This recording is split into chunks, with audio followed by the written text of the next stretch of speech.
నాతో కూడా పరిశుద్ధ బైబిల్ గ్రంథాన్ని తెరచి మత్తయి సువార్త 13వ అధ్యాయానికి రండి. ఈ ఆరాధన సమయంలో ప్రభు మనతో మాట్లాడుతున్న ఆ జీవం గల మాటలకు మన హృదయాన్ని ఇద్దాం. మత్తయి సువార్త 13వ అధ్యాయము 44వ వచనాన్ని చదువుదాం. పరలోక రాజ్యము పొలములో దాచబడిన ధనమును పోలేనది. ఒక మనుష్యుడు దాని కనుగొని దాచిపెట్టి అది దొరికిన సంతోషంతో వెళ్ళి తన కలిగినదంతయు అమ్మి ఆ పొలమును కొనును. దేవుడి మాటలు మనకు దీవెనగా చేయనుగాక. ఆమేన్. చిన్న మాట ప్రార్థన చేద్దాం. పరిశుద్ధుడు అయిన తండ్రి, నీకు వందనాలు.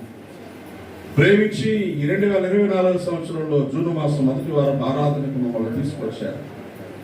ఎంత గొప్ప దేవుడవో, ఎంత కనికర సంపన్నుడవో, నన్నెంత ప్రేమించావో, మేమంటే నీకు ఎంత ఇష్టమో. గడిచిన కాలం అంతట్లో మా కష్టాల్లో, నష్టాల్లో, బాధల్లో, బలహీనతలో, కృంగిన స్థితిగతుల్లో నువ్వు కనికరించి చేసిన సహాయం అంతటిని బట్టి నేను మహిమపరుస్తున్నాను. యేసయ్యా, ఈ ఆరాధన సమయంలో నీ మాటలు ధ్యానిస్తూ ఉండగా మాకు ఇంకా నీ పట్ల ప్రేమ పుట్టించండి. కృతజ్ఞతగా హృదయాలు కలుగు చేయండి. నేను ఆనందించే అవకాశం కలుగు చేయండి. యేసు నామమున ప్రార్థిస్తున్నాను తండ్రి. ఆమేన్, ఆమేన్, ఆమేన్. ప్రభువునందు ప్రియులారా, ఇక్కడ పరలోక రాజ్యమును గురించిన పోలిక ఉంది. ఈ అధ్యాయంలో చాలా సంగతులు 7 విషయాలు ఉన్నాయి, కానీ నేను ఒక 2 ఈ ఆరాధన సభలో గుర్తు చేస్తాను. ప్రభువారు చెప్తే ఏమన్నారు? పరలోక రాజ్యము ఎలా ఉంది అని చెప్పారు? పొలములో దాచబడిన ధనములాగా ఉంది. దేవునికి స్తోత్రం. పరలోక రాజ్యం ఎలా ఉందండి? పొలములో దాచబడిన ధనములాగా ఉంది. ఆ పొలము చంటి పొలం, చూడడానికి అక్కడ గడ్డి కూడా మొలవదు. ఎవడైనా వ్యవసాయం చేద్దామంటే పెట్టుబడి పోతాయి. అలాంటి పొలానికి రేటు ఏమైనా ఉంటుందా? పండే భూమికి ఒక రేటు, వరి పొలానికి ఒక రేటు, కొబ్బరి తోటలు ఒక రేటు, చవిటి భూములకు ఒక రేటు. ఎవరూ కొనలేదు. ఎవరో దాన్ని చూస్తున్నప్పుడు ఏదో అనుమానం వచ్చింది. ఈ నేలలో ఇసుక మెరుస్తుంది ఏంటి? ఈ నేలలో వర్షం కురిస్తే నీళ్ళన్నీ పీల్చేసుకున్నాక ఆ పైన వచ్చేటువంటి ఆ పొరలో ఏదో వింత కనిపిస్తుంది ఏంటి? ఇలాంటిది ఏదో కనపడదు. ఆ మట్టి కాస్త పట్టుకెళ్ళి పరీక్ష చేయించాడు. అప్పుడు వాళ్ళు చెప్పారు, బాబు, ఈ క్రింద మైకా గనులు ఉన్నాయి. ఏమున్నాయి? మైకా అని, బాక్సైట్ అని, భూమి లోపల కొన్ని రకాల ఖనిజాలు ఉంటాయి. దాంతో గొప్ప గొప్ప ఫ్యాక్టరీస్ పెట్టి అనేకమైన రకాల వస్తువులు తయారు చేస్తారు అని చెప్పగానే, ఏమాత్రం ఉంటాయండి? ఉంటాయనైనా ఈ 4-5 ఎకరాలలో దాదాపుగా 200 కోట్లు ఖరీదు చేసేటువంటి మైకా గనులు ఉన్నాయి. ఇప్పుడు ఏం చేయాలి? సంగతి తెలిసిపోయింది కదా. తెలుసుకోగానే ఇంటికి వచ్చేసి ఆ పొలం కావాల దగ్గరికి వెళ్ళి, సార్, ఆ 5 ఎకరాలు ఆ చవిటి మరి నాకు అమ్మేస్తారా అని అంటే, అమ్మనండి. మరి పండదు కదా, పండకపోయినా అమ్మనండి. లేదండి, దాంతో ఏదన్నా చేసుకుంటాను, మీకు వేస్ట్గా ఉండిపోయింది కదా, నాకు అమ్మేయండి. మరి ఇలా అడుగుతున్నాడు ఏంటి? అన్నీ మరి ఇదేం చేసుకుంటాడని. సరే, మనోళ్ళు కూడా చెప్పిపోయింది అనుకోరు కదండి. బతిమాలితే మా బాబు అంటే మరొకరు కొట్టమన్నట్ట. అలా ఏం చేస్తారు? ఎకరం 20,000 కూడా చేయని దాన్ని నువ్వు అడుగుతున్నావు కాబట్టి 2 లక్షలు అయితే ఎకరం ఇచ్చేస్తాను అన్నట్టు. ఎంత? 10 రెట్లు పెంచేసి. ఉదాహరణ చెప్తాను. ఇదేంటి 5 ఎకరాలు కలిసి 1 లక్షకు రావాలా? 5 ఎకరాలు కలిసి నువ్వు 10 లక్షలు చెప్తున్నావు, నాకు వద్దు అని పోతాడా? పోడండి. సార్ చూడండి సార్, పిల్లల కలవండి, ఏదో బ్రతుకుతాం, ఏదో పని చేసుకుందాం అంటే బ్రతిమలాడితే 1 లక్ష 2 లక్షలు తగ్గండి. అవసరం ఆడింది. కానీ సీక్రెట్ ఏంటి? అందులో దాచబడిన ధనం ఇంటికి వెళ్ళిపోయి డబ్బులు లెక్కెట్టాడు, కొంచెం ఉన్నాయి. భార్యను అన్నాడు, నీ బంగారం అంత ఇచ్చేయి, అమ్మేసి పొలం కొందాం. ఏ పొలం కొంటామండి? వరిచేనా, చెరుకు తోట, కొబ్బరి తోట అంటే కాదు. మన ఉడుతుంది కదా అక్కడ, మన రాజు తుమ్మారు రాజు సలుపుపారు 5 ఎకరాలు ఉంది. అదేంటి? అదెందుకు పని చేస్తే ఆడడానికి చుట్టూ పెంచుకొని ఉండదు, ఉపయోగం లేదు. దేవుని స్తోత్రం. నీకు తెలియదమ్మా, కొనేద్దాం. ఇంకా డబ్బులు చావలేదు. ఇంట్లో ఉన్న పశువులు అమ్మాడు, ఇంకా డబ్బులు చావలేదు. కాస్త తప్పు పట్టుకొచ్చాడు, ఇంకా డబ్బులు చావలేదు. జనాలకు అర్థమైపోయింది డబ్బులు తెగపోగేసేస్తాడు ఎందుకంటే ఏ మెంటలు వచ్చింది వీడికి ఏమన్నా ఏమనుకుంటారండి మీరు చెప్పండి మనం ఏమనుకుంటాం అంత చేయదండి ఏం పెట్టుకుంటున్నాడు కానీ ఎవడో ఏదో చెప్పేసాడు పాపకి మెంటలు వచ్చేసినట్టుంది ఎవడేమన్నా అనుకోని ఏం చేశాడు అప్పు చేసి ఉన్నదంతా అమ్మేసి అక్కడేముంది ఉన్నదంతా అమ్మేసి ఆ పొలాన్ని కొన్నాడు రిజిస్ట్రేషన్ అయిపోయింది దేవుని స్తోత్రం ఒక రోజు 3 రోజులు వచ్చాయి క్లైంట్స్ వచ్చాయి తవ్వుతున్నారు చేపల సెలు తవ్వుతారా రొయ్యలు సెలు తవ్వుతారా రాజు కూడా చూస్తున్నాడు ఇంటి ఈ పని చేస్తున్నాడు కొనేసుకున్నాడు ఎవడో చెప్పాడు చేపల సెలు రొయ్యల సెలు కాదంట ఇక్కడ మైకా పడిందంట ఇది తీసి అమ్మితే కోట్లు వస్తాయంటే అయ్య బాబోయ్ అనవసరంగా అమ్మేసాక ఏం చేస్తారు సార్ నా దగ్గర ఇచ్చేప్పుడు ఒప్పుకుంటారంటే రిజిస్ట్రేషన్ అయిపోయింది ఇప్పుడు చెప్పండి తెలివైనడు ఎవరంటే అమ్మనుడా కొన్నాడా దేవుని స్తోత్రం చెప్పాలా యేసయ్య అంటాడు ఒరే నాయనా మీరందరూ నాకు ఈ దాచబడిన ధనమును పొలముతో సమానం దేవుని స్తోత్రం పరలోక రాజ్యం అంటే ఎవరు ఇక్కడ దేవుని రాజ్యంగా కట్టబడిన సంఘమే పరలోక రాజ్యానికి వెళ్ళి ఆయనకు భార్య అవుతుంది ఏం చూసా కుర్రోడికి అంత కట్టనిచ్చారు ఆ పిల్లలో ఏముందని అడుగుతున్నాడు బంగారం పెట్టేశారు అంటే చూసినప్పుడు ఏమో ఏదో చూసాం మేము దేవుని స్తోత్రం గారు హల్లెలూయా యేసయ్య ఏం చూసి నేను ఎంత పెట్టుకున్నాడు విలువ ఎంత అమూల్యమైన నీ రక్తము చే విడుదలనిచ్చితివే అమూల్యమైన నీ రక్తము చే విడుదలనిచ్చితివే రాజుల వలె యాజకుని వలె నీకై పిలచితివే గట్టిగా రాజుల వలె యాజకుని వలె నీకై పిలచితివే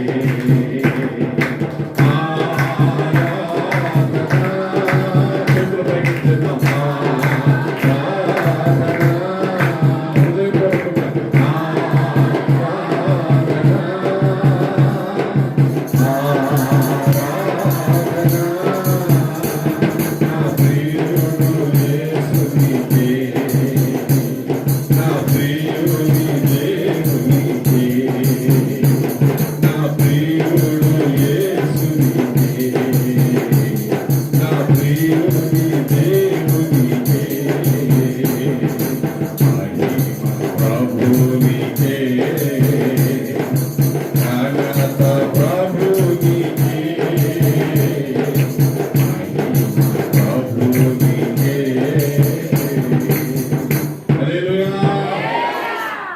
దేంతో కొన్నాడు అమూల్యమైన ఆయన రక్తము చేత కొన్నాడు ఏముందనుకున్నాడు నిన్ను ఒకసారి గుర్తు చేసుకో ఏముందయ్యా నా దగ్గర నేను ఏం చేస్తున్నానయ్యా నా భక్తి కుదిరైంది కాదు నా విశ్వాసం సరైంది కాదు నా ప్రార్థన కుదిరైంది కాదు నేను నీతో నడుస్తూ నడకండి తప్పటి నడకలే ఏం పెట్టుకునేసావు నీ ప్రాణం ఇచ్చావు ఎందుకయ్యా ఎంత ప్రేమించావు ఎందుకు యేసయ్య ఎంత ప్రేమించావు ఎప్పుడైనా అనుకోండి ఎంత ప్రేమ ప్రేమించావు యేసయ్య ఎంత ప్రేమతో ప్రేమించావు యేసయ్య దాచబడిన ధనములాగా ఆయన కనబడ్డా మనుషులకి ఎలా కనబడుతున్నావు వీడు పనికిమాలోడండి అంటారంట ఇది పనికి మారిందండి వీడు ఊరిని పాడు చేస్తున్నాడండి వీడు సచ్చాడు కాదండి అన్నారా లేదా మన చూసి నీ డబ్బులు ఖర్చు పెట్టేస్తావు నీ కోసం నీ ఆరోగ్యం కుదురు పడలేదు నువ్వు సచ్చినా బాబు అప్పులు పాలైపోతావు అన్నారా లేదా అన్నారు కష్టపడి కడుపు మూట కట్టుకుని పిల్లల కని పెంచి పెద్ద చేస్తే అవి ఏం చేశావు అంటున్నారా లేదా అంటున్నారండి గుండె గాయపరుస్తున్నారు మన హృదయం ముక్కలు అయిపోతుంది ఎప్పుడైనా ఒక్క మాట అయినా యేసయ్య ఇంత విలువ పెట్టుకున్నాను రా నిన్ను నువ్వు ఇలాగైపోయినట్టు అన్నాడా దేవుని స్తోత్రం కనుక ఎంత ప్రేమమూర్తివి యేసయ్యా ఎంత కరుణమయుడవు నీవయ్యా ఎంత ప్రేమమూర్తివి యేసయ్యా ఎంత కరుణమయుడవు నీవయ్యా చెప్పకుండా ఎలా ఉండగలమండి మీ సంగతి ఏంటో తెలియదు నాకు. నేను ఒంటరిగా కూర్చుంటే నా సంగతులన్నీ గుర్తొస్తాయి. సభలకు వెళ్ళి వస్తే కూర్చుంటాను, ప్రభా నేను ఎవరినయ్యా, నా సంగతి ఏంటయ్యా, నువ్వు ఇంతమందికి దీవుడిగా నన్ను వాడుకున్నావేంటయ్యా, నీకు ఎవరు లేరా ప్రభా, బలహీనుని వాడుకొని నీ మాటలు ప్రకటింపజేస్తున్నావు, ఊరేగిస్తున్నావు. దేవుని స్తోత్రం. యేసయ్యా నువ్వు ఎంత గొప్ప దేవుడు, నువ్వెంత ప్రేమ గలవాడు. దాచబడిన ధనము నేనని నీ అమూల్యమైన రక్తం ఇచ్చి సిలువలో నా కోసం ప్రాణం పెట్టేసి దేవుని స్తోత్రం. హల్లెలూయా. కన్నా బిడ్డ ఒక్కరోడు కావచ్చు, నెలకన్నోడు కావచ్చు, సప్పుడు ముక్కోడు కావచ్చు, కానీ 10 నెలలు మోసింది కదా కడుపులో పెట్టుకొని, నిప్పులు పడింది కదా, 3 రోజులు విలువలాడిపోయింది కదా, చివరి కడుపు కోసుకొని బిడ్డన కన్నది కదా. అందరికీ ఒక్కరోళ్ళ కనబడతాడు. కానీ అమ్మకు మాత్రం ఎలా కనబడతాడు? అది యువరాజు అని పేరు పెడతాడు. దేవుని స్తోత్రం. ఏం పేరు? ఒకడు యువరాజు అని పేరు పెట్టింది వాళ్ళమ్మ. ఏమో ఎలాంటి పేరు పెట్టావంటే, అయ్యగారు నా కొడుకుని ఎప్పుడో కూడా అమర్యాదగా పిలవకూడదు. ఒకడు చక్రవర్తి అని పేరు పెట్టింది వాళ్ళమ్మ. దేవుని స్తోత్రం. చెప్పండి, ఏమని పిలుస్తారు? చక్రవర్తి. ఎంత గొప్ప పేరండి. కంటయ్య, సుబ్బయ్య, అప్పన్న, తప్పుడు ముక్కోడు, తౌడు రొట్లోడు, తౌడు కూడా పేరు తెలుసా మనకి ఉన్నాయా? వాళ్ళమ్మ ఆలోచించి పెట్టింది. ఇంకేమని? చక్రవర్తి, యువరాజు. దేవుని స్తోత్రం. నా పిల్లల్ని ఎవరు అమర్యాదగా పిలవకూడదు. యేసయ్య నీకేం పేరు పెట్టాడు? నువ్వు రాజువు, నువ్వు యాజకుడవు, నేను కన్నాను నిన్ను, నీతో కలిసి సింహాసనం మీద కూర్చొని పాలించాలనుకుంటున్నాను, నువ్వు అందరికంటే ఎక్కువ. దేవుని స్తోత్రం. అలా అనగానే మనం అనుకుంటున్నాం, నేను ఎంత గొప్పవాడిని కాకపోతే, నాకు ఎంత లెవెల్ లేకపోతే, నేను ఎంత హీరోని కాకపోతే యేసు ప్రభువుని ఆయన పిల్లలు అని చెప్తారండి. దేవుని స్తోత్రం. సంఘాల్లోని జనాల్ని ఆకర్షించి సువార్త చెప్పి బాగు చేసి బ్రతుకులు మార్చుకుంటారా, త్రాగుడు మానంటారా, దొరబాట్లు మానంటారా, వ్యభిచారం మానంటారా, అప్పులు చేసుకోకంటారా, పొదుపుగా బతకండ్రా అని చెప్పి కుటుంబాలను కట్టడం కోసం ఎన్నో సేవలు పడి, దివారాత్రులు కష్టపడి, కన్నీరు కాచి, ఉపవాసాలండి, పిల్లలు పెట్టాల్సిన పట్టుకొని సభలు పెట్టి, మీటింగ్స్ పెట్టి, ఖర్చు పెట్టి సేవకులు గ్రామాలను కడతా ఉంటే వీళ్ళు పాటు చేసేస్తున్నారా? ఏం చేసేస్తారు? అవును కదా, బ్రాంతి షాప్కి వెళ్ళి తీసుకొచ్చి గుళ్ళో కూర్చోమన్నా పాటు చేసినట్టు కాదు బాబు. ఊళ్ళు పాటు చేసేస్తున్నారా? వీళ్ళందరూ గుడికెళ్తే అవో కాళ్ళు మీద తిరుగుదామని అన్నారా లేదా లోపం? యేసయ్య వాళ్ళు అనుకోని, అయ్యా నువ్వు నన్ను ప్రేమించి రక్షణ ఇచ్చావు కనుక నేను ఈ పని చేయక తప్పదు. దేవునికి స్తోత్రం. గుర్తుపెట్టుకుని, ఎవరు దాచబడిన ధనం నీకోసం యేసయ్య పరలోకాన్ని వదిలేశాడు, తండ్రితో ఉండే ఆ భాగ్యాన్ని వదిలేశాడు, దేవదూత నమస్కారం చేసే చోటు వదిలేశాడు, దాసునిగా రిక్తునిగా సిలువ మరణం పొందునంతగా తగ్గించుకొని వచ్చేసి ఎవరేం మాట్లాడినా మౌనంగా ఉండిపోయాడు. దేవుని స్తోత్రం. ఎన్ని అన్నారండి, ఎన్ని మాట్లాడినా నేను నోరు తెరిచి కోప్పడితే నా పిల్లల రక్షణ ఆగిపోద్దేమో. అప్పుడప్పుడు ఏమ్మా ఆడ అలా పొద్దుతా ఉంటే అలా ఓడ్చుకున్నావు అంటే ఆ పిల్ల అంటది, ఏం చేయనండి, నేను తిరగబడితే మా కుటుంబం బాధలైపోతుంది, నేను దిక్కు ఆడు దిక్కుపోతే ఈ పిల్లలు ఏమైపోతారండి, ఈ పిల్లల కోసం ఓడ్చుకుంటున్నాను. దేవుని స్తోత్రం.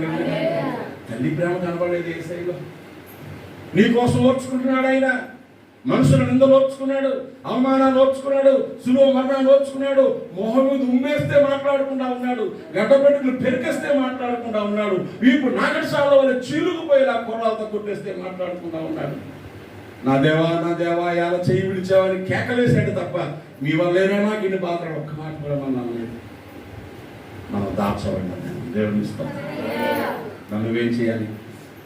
నువ్వు పరలోక రాజ్యం అనుకుంటే ఆ గుణాలు నీలో కూడా రావాలి. ప్రభువా నువ్వు నా కోసం అంతా చేస్తావు కనుక నువ్వే నా ధనం, నా బంగారమా నీవే యేసయ్యా, నా బంగారమా నీవే యేసయ్యా,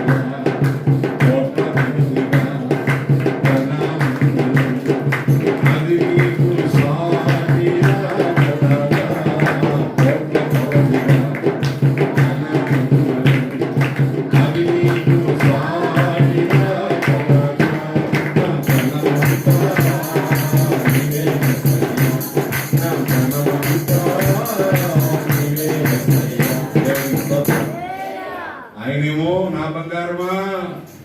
యేసయ్య నిన్ను ఏమని పిలుస్తున్నాడు? నా బంగారం నువ్వే. నువ్వేం చెప్పాలి? యేసయ్య నా ధనము నువ్వేనయ్యా.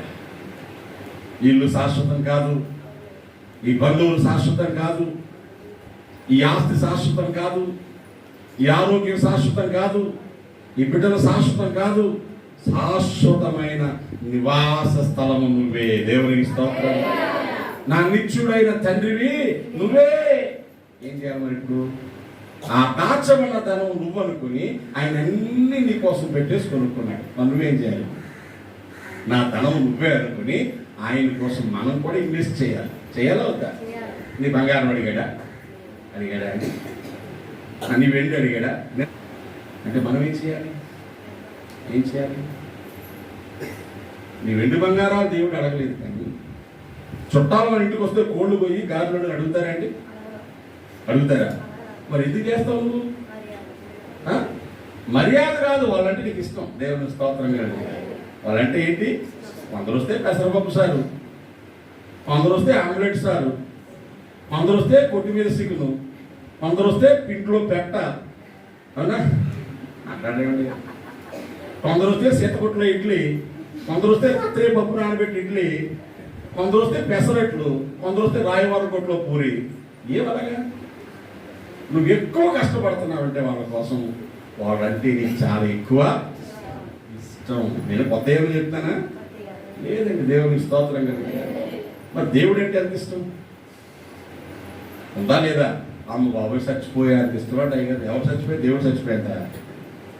కుదిరితే ఆయన చంపేసి అంత ఇష్టం మనకి.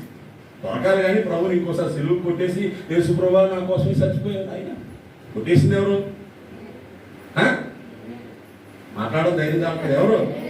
నేను మాత్రం కాదు. దేవుని ఓసారి ఎప్పుడో కొట్టాను, ఆయనను క్షమించి ఆయన బిడ్డగా చేసుకున్నాడు. అప్పటి నుంచి ఆయన పడ్డ శ్రమ గుర్తు చేసుకొని, ఇవి నువ్వు పడ్డ శ్రమంలో కాస్త కోస్తా నాకు ఈ ప్రభువా నేను పడతానంటున్నా. దేవుని స్తోత్రం కంటే హల్లెలూయా. ఉదయం లేవగానే ప్రార్థన చేస్తుంది, ప్రభువా ఇంకో 2 గంటలు నిలవబడాలి, వారు నా వల్ల కావాలి. వాళ్ళ మనసులో ఎక్కడ ఈ కాలు పూర్తిగా బెండ్ అయిపోయిందని నిలబడతాను. దేవుని స్తోత్రం. నువ్వు ఇచ్చిందే కదా, నీకు ఇష్టమైతే మళ్ళీ శక్తి ఇస్తావు, లేదనుకో రెస్ట్ ఇస్తావు. దేవుని స్తోత్రం. ఏమడగండి నేను? ఇంత మంచి దేవుడు. చెప్పండి. దాచబడిన ధనము పరలోకం. పరలోకం కోసం నువ్వు బ్రతుకుతున్న సంగతి వెళ్ళి గ్రాండ్గా చేయాలి. ఊరంతా అప్పులు చేశాను, చేస్తామో చేయదు. మరి పరలోకం కోసం ఏం చేస్తావు? మొదట నీ సమయాన్ని దేవునికి ఇచ్చి ప్రార్థన చేయాలి. దేవుని స్తోత్రం. దేవుని వాక్యంతో స్నేహం చేయాలి. ఈ లోకంలో ఇతరులు నీలాగే ఇంకొకరు సంఘములోనికి దేవుని సన్నిధిలోనికి రావడానికి నువ్వు సాక్ష్యం ఇయ్యాలి. దేవునికి స్తోత్రం. ఏమి ఇయ్యాలా? మాటతో చెప్పాలి. సాక్ష్యం ఎలా చెప్పాలి? గట్టిగా. 2 నీ క్రియలతో చెప్పాలి. దేవుని స్తోత్రం కనుక హల్లెలూయా. అయ్యమ్మ ఏమనుకున్నా చుట్టుపక్కల పెడుతుందండి పాపం. ఎక్కువైపోయా. ఏమనుకున్నా పిల్లలు ఇంట్లో చూసి తలిపేసుకొని పక్క వాళ్ళతో తలిపేసుకుని పిల్లలు తలుపేసుకుని తిన్నా అరిగిపోతే, తలుపు తీసి పక్క వాళ్ళకి ఒక పెసరు పెట్టి తిన్నా అరిగిపోతుంది. పైగా పక్క వాళ్ళు పెట్టి తింటే పక్క వాళ్ళ హృదయాలు నీది ఏమొస్తుంది? ప్రేమ కలుగుతుంది. ఎందుకమ్మా మాకంటే? లేదమ్మా నేను చేశాను చూడు ఎలా ఉంది. నువ్వు నీ అంత బాగా చేయలేదు కానీ చూడు. వాళ్ళ హృదయాల్లో నెమ్మదిగా మనం ఏం చేస్తూ ఉంటాం? ఇంత పెసరు చోటు సంపాదిస్తాం. వాళ్ళకి ఎప్పుడో కష్టం వచ్చినప్పుడు ఎవరు చెప్పిన మాట ఎక్కదు, నువ్వు చెప్పిన మాట ఎక్కువ. దేవుని స్తోత్రం. ఎందుకంటే నీ పెసరట్టు అంత పని చేసింది. దేవుని స్తోత్రం. పొలాల్లో పెసలు పండేసేయండి, మినుములు పండేసేయండి, కొంచెం 300 అమ్మేసేవాడి. అమ్మేయడం కాదు, అప్పుడప్పుడు పెసరట్టు వేసి పక్క వాళ్ళు కూడా పెట్టాలి. మినపగారు పక్క వాళ్ళు కూడా పెట్టాలి. ఆ నూనె అయిపోద్దండి, పొయ్యిదారి ఎవడెళ్తాడండి. పక్కం కోసం ఈ మాత్రం నీళ్ళేవా? దేవుని స్తోత్రం. హల్లెలూయా. మీకు తెలుసో తెలీదో చిన్న చిన్న బిస్కెట్లతో ప్రజలు సంపాదించవచ్చు. ఈ టెక్నిక్ తెలియక నువ్వు ప్రేమ చూపించు, కష్టాల్లో వాళ్ళని మాట వింటారు. అమ్మా నువ్వంటే నాకు చాలా ఇష్టం, నువ్వు బాధపడటం చూడలేకపోతున్నాను, ఏసైకి నేను ప్రార్థన చేస్తాను, నువ్వు కూడా ప్రార్థన చేసుకో. ఏమో ప్రభావంతో మాట్లాడచ్చు. వాళ్ళు ఒక్కరు ప్రభు దగ్గరికి వస్తే నువ్వు కోట్లు సంపాదించినట్టు. దేవుని స్తోత్రం. ఆయన ధనమంతా వేసుకోవడంగా అన్నాడు, నువ్వు పెసరట్టి కొనేసావు. దేవుని స్తోత్రం. హల్లెలూయా. ఏం బెస్ట్ అంటారు? అమ్మా పెసరట్టు మిగిలితే మనం సాయంత్రం కూర వేసుకుంటానని పక్కన పెడతానా? మధ్యాహ్నం పొద్దున్న తినేసి రాత్రి తినేసి పొట్ట పొంగిపోయి డాక్టర్ దగ్గరికి వెళ్ళిపోయి గుళ్ళో సాక్ష్యం చెప్పాలి అంటారు. నేను అనట్లేదమ్మా, దేవుని స్తోత్రం చెప్పండి. ఏం చేద్దామండి? ఆయన మనకి ఏం పేరు పెట్టాడు? దాచబడిన ధనం అక్రమంగా ఉంటుంది. పరలోక రాజు మంచి ముత్యములు కొనవదకొచ్చున్న వర్తకుని పోలి ఉన్నాడు. ముత్యాలు కొనేవాడు ఓ ముత్యాన్ని కనుగొని దాని విలువైందని అర్థం చేసుకుని అనుకున్నదంతా అమ్మేసి ముత్యం కొనుక్కున్నాడు. దేవుని స్తోత్రం. ఏం కొనుక్కున్నాడు? దేవుని స్తోత్రం చెప్పండి. ఎందుకంటే ఇప్పుడు నుంచి నేను ధనవంతుని అవడానికి నా ధనమంతా మంచి ముత్యం మీద పెట్టేస్తున్నాను. దేవుని స్తోత్రం. నా టైం, నా బలం, నా జ్ఞానం. ఆస్టర్ గారు పొద్దున పెద్ద మాట అనేసి తెలుసా? చెప్పేస్తాను. వర్షం వచ్చేస్తున్నాము, బట్టలు వేసుకుని తడిచిపోతే అక్కడ ఉన్నాయండి. ఎలా ఉంటాయో తెలియదు, ఇస్త్రీ ఉందో లేదో, శాంతి ఎలా ఉంచిందో, బుద్ధి ఎలా ఉంచిందో, కాబట్టి ఇక్కడి నుంచి షర్ట్ పట్టుకోని ఈసారి వేసేసారు మనసు మడత ఎక్కడ ఇలా పెట్టేసి పడేసారు. పడేస్తే ఒక ఆయన ఉన్నాడండి, ఆయన బాగా చేయడం తప్ప ఏం రాదంటుంది. అంటే సొక్కా మడత ఎట్టుకోవడం శాఖ తీసేసిందని నేను అన్న నిజమేరా, నాకు బాగా తప్ప ఇంకేం రాదు. దేవుని స్తోత్రం. సొక్కా మడత ఎట్టుకోవడం రాదు. ఆయన ఒకసారి సొక్కా మడత ఎట్టుకోండి అందుకండి ఆ రిటైర్డ్ మడత అది కానీ ఏమన్నా బట్టల కంపెనీలో చూస్తే అంటే తీసుకెళ్ళి ప్రాణామ సర్టి చేసేస్తారు. ఏమంటే రాజాడి అని రాకపోతే నేర్చుకో ముందు ఒరే ఒక 10 చొక్కాలు ఇసి మడత ఎట్టించండి అని చెప్పాను. దేవుని స్తోత్రం. నాకు వచ్చండి నా టైము చిన్న చిన్న ఆటలో పెట్టడం ఇష్టం ఉండదు. ఆ బట్టలు మడత ఎత్తుకొని ఇస్త్రీ చేసుకున్న టైంలో ఓ 10 నిమిషాలు ప్రార్థన చేయొచ్చు. అయ్యా ఒకటి చేస్తాడు వేసేయడమే. దేవుడి దేవాల ప్యాంట్లకి 2 మడతలు ఉంటాయి తెలుసా మీకు? లూదియాక చేసిన ప్యాంట్లన్నీ 2 మడతలే ఉంటా ఉంటాయి. స్టీవెన్ చేసిన చొక్కాలు 2 మడతలే ఉంటా ఉంటాయి. ఫాస్ట్ గారు ఎన్ని మడతలు వచ్చాయంటే పాతో మడతని కొత్త మడతని చెప్తాం. ఇది లేటెస్ట్ ఫ్యాషన్. ఏం చేద్దాం? మన చేత కాదు చేసిన వేసుకుపోతా ఉండాలి. దేవుని స్తోత్రం గారు. మరి ఆ టైము దేని మీద పెడతాను? దేని మీద పెడతాను? వాక్యం మీద పెడతాను. ప్రభువారికి వెళ్ళాలనైనా నేనేం మాటలు చెప్పాలి నాయనా, అక్కడ ప్రజలు ఎలాంటి బాధలో ఉన్నారు, ఎలాంటి కష్టంలో ఉన్నారు, నీ మాటలు నాకు అందించిన ఆయన కన్నీరు కారుస్తాడు. ప్రభు ముక్క అందిస్తాడు. అది పట్టుకుని అలా పొదిగి ఒక మెసేజ్ పట్టుకొస్తాను. ఈరోజు నేను మాట్లాడుతుంటే మీ అందరి కళ్ళు చెమ్మగిల్లయ్యా లేదా? ఆడమన్నా నేను ప్రభు సందులో ప్రార్థించగా నా మాటలు మీ హృదయాన్ని కదిలిస్తున్నాయి. ఆ బదులు సొక్కా ఇస్త్రీ చేసుకోవచ్చు, బూట్లు పాలిష్ చేసుకోవచ్చు. చూస్తాను. దేవుని స్తోత్రం. హల్లెలూయా. ఈ ఆరాధన సభలో చిన్నతనం చేద్దాం. నువ్వు దాచబడిన ధనం, నువ్వు మంచి ముత్యం నీకోసం ఏసై ఉన్నదంతా పెట్టేశాడు. అదే ఆలోచన నువ్వు ఏసై పట్ల కలిగి ఉంటే ఏం చేయాలి? నువ్వు ఇన్వెస్ట్ చేయి. పరలోక రాజ్యం కోసం నీ పెట్టుబడి ఏంటి? నీ ఇష్టం. నీ పెట్టుబడి ఏంటి? అది బలమా, జ్ఞానమా, నీ సమయమా, నీ ఆరోగ్యమా, నీ ధనమా, నీ కుటుంబమా, నీ పరువా, నీ ప్రతిష్ట, ఏదైనా పెట్టుబడి పెట్టు. ఎంత పెడితే అంత. దేవుని స్తోత్రం. హల్లెలూయా. నువ్వెంత పెట్టుబడి పెడితే అంత ఆశీర్వాదం. నీ టైం పెడతావా? నీకు ఆశీర్వాదం. నీ బలం పెడతావా? నీకు ఆశీర్వాదం. నీ ధనం పెడతావా? నీకు ఆశీర్వాదం. నీ పిల్లలు పెడతావా? మిజోరం, నాగాలాండ్ ఆ స్టేట్స్ ఉన్నాయి. ఆ రాష్ట్రాల్లో ఇంట్లో పుట్టిన తొలుచూరు సంతానం ఆడైనా మగైనా సేవకి ఇచ్చేస్తారు. దేవుని స్తోత్రం. ముందు పుట్టిన ఏం చేస్తారు? దేవుడు చెప్పాడు ఇశ్రాయేలీయులకి, మీ ఇంట్లో తొలుచూరు సంతానం నాదే, అది నాకు ఇచ్చేయాలి. ఆవులైనా, గేదెలైనా, మేకలైనా, కోళ్ళైనా, గొర్రెలైనా తొలుచూరు నాది. మీ పిల్లల్లో తొలుచూరు మగవారు నాకే ఇచ్చేయాలి. అది పట్టుకున్నారంటే ఇంటికి ఒక ఆస్తుంటాడంట. దేవుని స్తోత్రం. మనం పిల్లలు గుడికి కూడా తీసుకురాం. ప్రభావం అంటే ఎంత ఇష్టమో నాయన, అందుకే మా అబ్బాయి టీవీ రిమోట్ ఇచ్చేసి వచ్చారు నాయన. చిన్నప్పటి నుంచి తీసుకొస్తే వాళ్ళు నడవలసిన త్రోవను వాడి నేర్పు పెద్దవాడైనప్పుడు దాని నుండి మనం చిన్నప్పుడు నేర్పు పెద్ద అయ్యాక మా ఆటలు లేదండి అయ్యారు ఎందుకంటాడు? నువ్వు చెప్తే కదా ఇప్పుడన్నా. అంటే నువ్వేం చేసావు? నీ పిల్లల విషయం కాదు, పరలోక రాజ్య విషయమై నువ్వు అన్యాయం చేసావు. అంత విలువ పెట్టి కొనదెందుకు నిన్ను? నువ్వు ఆయన కోసం బిడ్డలు పెంచుతావు, ఆయన కోసం సాక్షిగా బ్రతుకుతావని. అది లేకుండా బ్రతికేసి దేవాలను దీవించమని ఎక్కడి నుంచి రావాలి? కాబట్టి ఆరాధనలో ప్రభు బలలోకి వెళుతున్నాము. యేసయ్య రక్తము, యేసయ్య శరీరం మనలోకి వస్తే యేసు బుద్ధులు రావాలి వద్దా? ఎట్లా చెప్పండి? మరి యేసు బుద్ధి ఏంటి? మంచిది అనగానే అంతా పెట్టేస్తారు. దేవుని స్తోత్రం. ఇది మంచిది, లాభకరమైన అంటే ప్రాణాలను సహా పెట్టేసి వాళ్ళు కొనేసాయి. మరి ఆ బుద్ధి మన దగ్గరికి వస్తే ఏం చేయాలి? కొంత దాచుకుని కొంత పట్టుకొచ్చింది. ఎవరు? అనగా చెప్పారు. అది డబ్బు. ఇప్పుడు మనం టైం ఉంటుందండి, టైం ఉంటుంది. దేవుని పని కనబడితేనే టైం ఉంటుంది. మనం మిగతా పనులు అన్నింటిలో ఉంటుంది. ఇల్లు రాసేసుకుంటాం, పూసేసుకుంటాం, ఫంక్షన్లో పెళ్ళిళ్ళలో దొర్లేస్తాం. దేవుని పని అది చేస్తారు. పైగా ఎప్పుడు మీరే చేస్తారు, మాకు ఏమన్నా చెప్తారా పాస్టర్ గారు? నువ్వు అడిగా, ఇది ఎవరి పని? నువ్వు రావాలి స్వచ్ఛందంగా. నేను చేయాలనుకో, నువ్వు వస్తే నువ్వు దాచుకోకుండా పని చేస్తున్నావు. దేవునికి స్తోత్రం. నువ్వు ఎంత పెట్టుబడి పెడితే అంత, నీ టైము, నీ తనము, నీ బలము. కాబట్టి ప్రియులారా, ఈ సమయంలో యేసయ్యకి పెట్టిన పేర్లు ఒకటి దాచబడదాను, రెండు మంచి మంచి. నీకోసం ఆయన పెట్టిన పెట్టుబడి తన ప్రాణం, ఆయన వాక్యం, ఆయన సన్నిధి, సేవకుల జీవితాలు నీకోసం పెట్టిన పెట్టుబడి కాదా? దేవుని స్తోత్రం చెప్పండి. మీరు ప్రేమ మాటల్లో ఉంది కరెక్టే, శాతంలోనూ కూడా వచ్చేయాలి. దైవజన కష్టాన్ని పంచుకోవాలి, దైవజన ప్రార్థన పంచుకోవాలి, దైవజన పోరాటాలు పంచుకోవాలి. మా వాళ్ళు దైవజనులు దుఃఖపడకూడదు. దైవజన కష్టం నాకు అర్థమై మేము కూడా ఈ పనిలో పాలుభాగస్తున్నాం కావాలి. అది ఏ సంఘములోనైనా, ఏ విశ్వాసైనా ఈ గ్రహింపగలిగితే వాళ్ళే మంచి ఉంచాలి. దేవుని స్తోత్రం. హల్లెలూయా, హల్లెలూయా.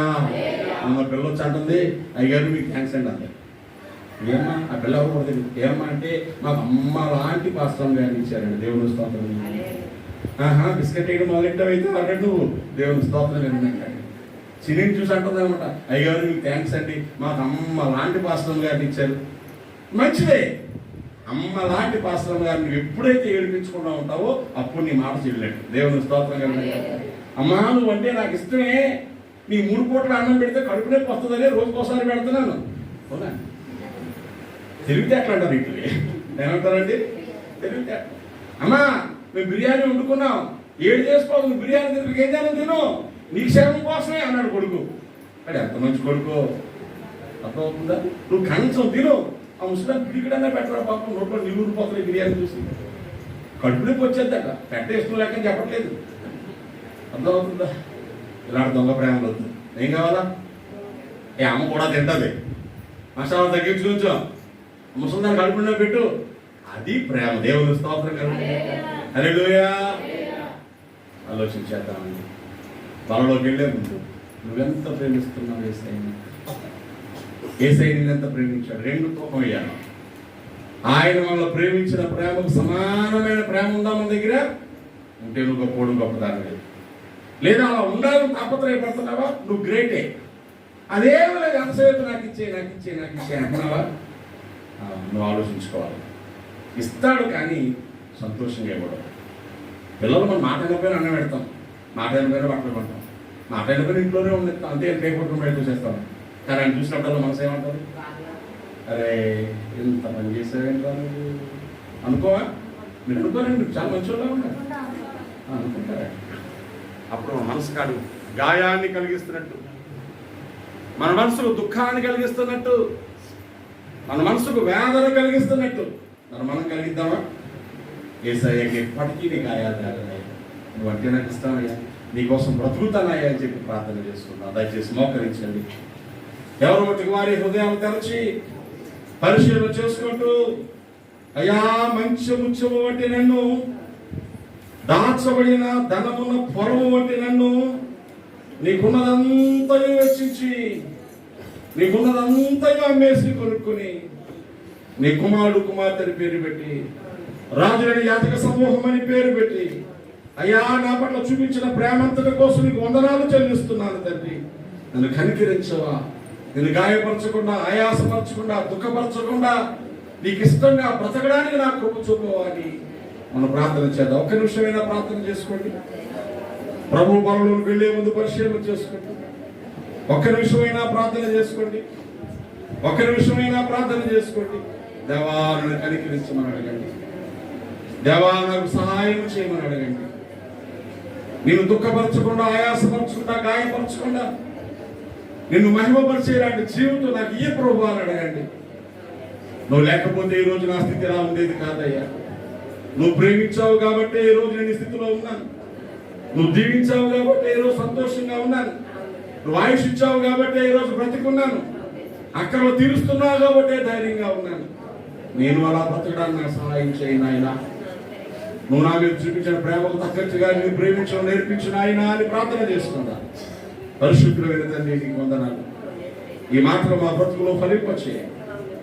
ఎంతగా మమ్మల్ని ప్రేమించినా మీరు ఆశ పెట్టుకున్నావు. అందుకు తగ్గట్టుగా మా జీవితాలు కొనసాగించడానికి కృప చూపించండి. ఈ మాట మాలో ఫలింపచేయమని యేసు నామమున ప్రార్థిస్తున్నాను తండ్రి. ఆమేన్. ఆమేన్.